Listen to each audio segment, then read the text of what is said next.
Well, greetings, lovely humans, and welcome. A few months ago, when looking for things to do as a sewing enthusiast in the Greater London area, I stumbled across a meetup group that looked interesting, and I kind of lurked until I noticed that they were having a fabric destash and swap. And as someone who has a growing stash of fabric, some of which I am absolutely certain I am not going to use, I thought it would be a wonderful opportunity to let go of some of the fabric and haberdashery I was not going to use and maybe acquire other things that I was more likely to use. Wonderful concept. Great idea. I was on a roll. I mentioned it to my mum, she got very excited and wanted to come along, and then on the day of the destash and fabric/haberdashery swap, I wasn't well and so didn't go, but my mum did. And being the doting, loving parent that she is, she didn't just look for fabric and haberdashery for herself, she looked for me as well. Now, while I did receive about 30 or so photo messages from my mum asking about specific fabric she thought I might be interested in, there were also various things that she just chucked into the mix because she thought I might like them. So I thought it would be fun to basically do, I'd say an unboxing, but it's in a massive bag, so it's more an unbagging, if we're being honest. Shall we? So at this event, the various items were like divided into different categories, and if I remember correctly, there was like a scraps table, pieces below 50 centimeters table, a 50 centimeter to 1 meter table, a 1 meter to 2 meter table, and then like a 2 meter plus or a 3 meter plus table. And people were asked to label things with their fibre content if they knew what it was, and the amount of the fabric. There was also like haberdashery available, trims, etc., yarns, crochet and knitting accoutrement. Like, it was a huge thing. And apparently, when my mum left at the end of the event, there was a significant amount of stuff left on the tables. So, if you're ever considering setting up something like this, be warned. You may need a backup plan for the things left behind. Anyway, to start off, we have this green and pinkish coral floral cotton. I believe it's a 3 meter length. Some of these I've already taken their labels off, some I haven't bothered. I think this one I took off because it had tape all over it and I didn't want there to be sticky residue on this. Do you have your label? Label? No. There's at least 3 meters of this. I'm not 100% sure what I would want to use it for, but there's something about it that just screams either 1940s tea dress or like a 60s something. Something about the colour clash feels a bit 60s to me. I'm into it. What are you? This is a much paler, dustier pink in person. From what I remember, there is 3.2 meters of it and it's 160 centimeters wide. So this is a hefty amount of fabric, and I am probably going to make, 1, a turtleneck top out of it, and 2, a form of enormous dungarees that I fondly call jellyfish dungarees. Not because they in any way look like a jellyfish. No. It's because when wearing them, I feel as if I am a jellyfish. That's why I call them that.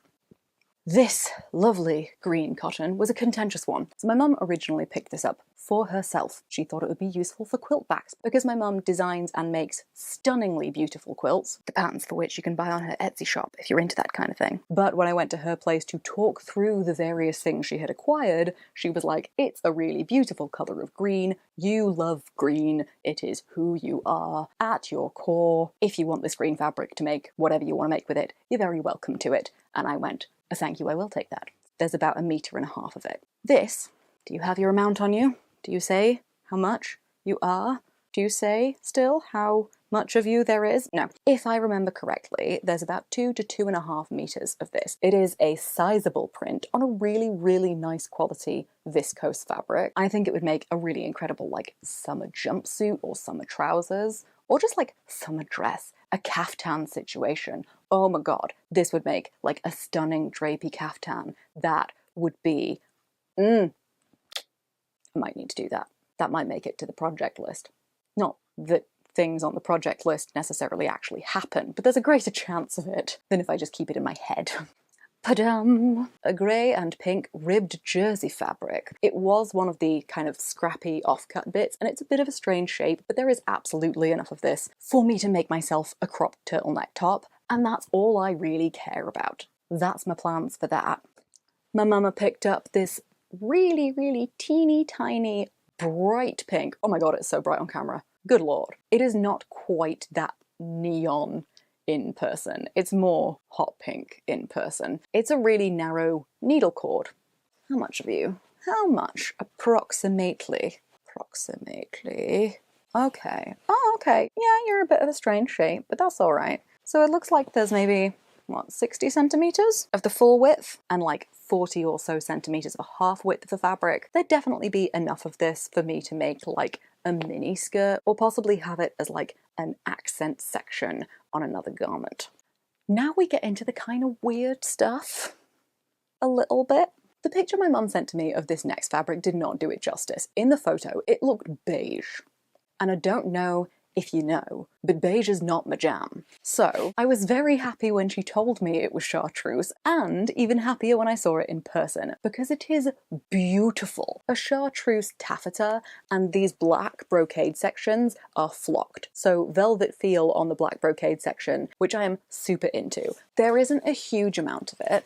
I think there's only about 3/4 of a meter of the fabric's full width, but if I ever want to make like a Worth style Victorian gown and had some black taffeta to go along with this, this would make incredible central panels. So I think that is what this beautiful biatch is going to end up being put towards. I really love this fabric, if you couldn't already tell. Now, this is a pink and, is it black? Yep, definitely black, not navy, excellent. Pink and black satin, and there is 3.2 meters of it. Our immediate assumption, both mine and my mum's, was that this was bound to be polyester, because who on earth would give away 3.2 meters of this fabric if it was silk? And I suppose the answer is someone who isn't going to use 3.2 meters of this silk. It is either the best quality polyester I have ever touched in my life, or silk. And I haven't done a burn test on it yet, so I plan to do so immediately after I finish recording, because it is a pretty exciting prospect that I would have 3.2 meters of silk here. That opens all sorts of possibilities. I think it would make an absolutely stunning, like 50s or 60s evening style gown. Like a floor length. Ooh. I know exactly what pattern from my vintage pattern collection I would use and everything. Next on the list. This is nearly 1.5 meters of a stunning Liberty print on a beautifully high quality viscose linen blend. When my mum sent me a picture of this, she didn't include the viscose bit. I thought it was just linen, and my immediate thought was that this would make some really, really beautiful stays. However, now that I know that it's part viscose and I've seen how wonderfully it drapes, it gave me some ideas for like maybe some 40s style summer trousers, culottes. Ooh, those would be beautiful. Culottes in this, I would realistically probably struggle to keep them clean. I don't wear a lot of cream and white for a reason, but like, if I put my mind to it, I'm sure I'd be capable of it. Maybe. Now, the last of the fabrics is a kind of fascinating find. My mum saw it, got really interested in it, had a look at it, did some Googling as to what it was, and was really, really shocked that nobody else seemed even vaguely interested in it. I shall show you. It has an absolutely enormous print on it, including sections that have like these fascinating little markings. And the reason for that is because this fabric was a collaboration between IKEA and Zandra Rhodes. If you don't know, she's a fashion and textile designer born in 1940 who basically like set the standard for really bold prints in the textile industry. She's also designed clothes for some incredible stars, including like the legend that was Freddie Mercury. And for some reason that I don't entirely understand, her and IKEA teamed up and put out 2 pre-cut, pre-printed items that you could purchase. You cut along these lines that are printed on the fabric. The little yellow dotted line represents where your seam is meant to be. And lo and behold, when you put all of them together, you have a Zandra Rhodes caftan. Like, how cool is that? In my books, very. Having said that, the fabric is polyester, so I'm not sure how much it would agree with my body to wear it, but it is a fabulous idea. Fabulous. And I'm really excited to put it together. Interestingly, this is a really long cut of it. A single panel is one side of the garment. This has 3 panels for some reason. Normally, for something like this, you would buy the 2 panels that you need to make the garment that this is printed and designed to make, but for whatever reason, the person who purchased and then let go of this has 3 panels. So there's like 1.5 meters extra that's one side of a caftan. Now, there is more stuff in this bag. We have not unbagged everything my mother managed to acquire for me at this fabric swap, but I'm not going to take all of it out to show it to you because it's almost entirely buttons, lace, and ribbon. And pulling every single bit of ribbon out to show you seems ridiculous to me. I don't think you care that much about the specifics of my ribbon collection. So I shall leave it there, my lovely viewers, and allow you to get on with whatever your life holds for you today. If you enjoyed this video, then giving it a thumbs up or a like is great. It really helps me out and I really appreciate it. I hope you enjoyed coming along on this excitable little adventure into the unintentional increase in the size of my fabric stash.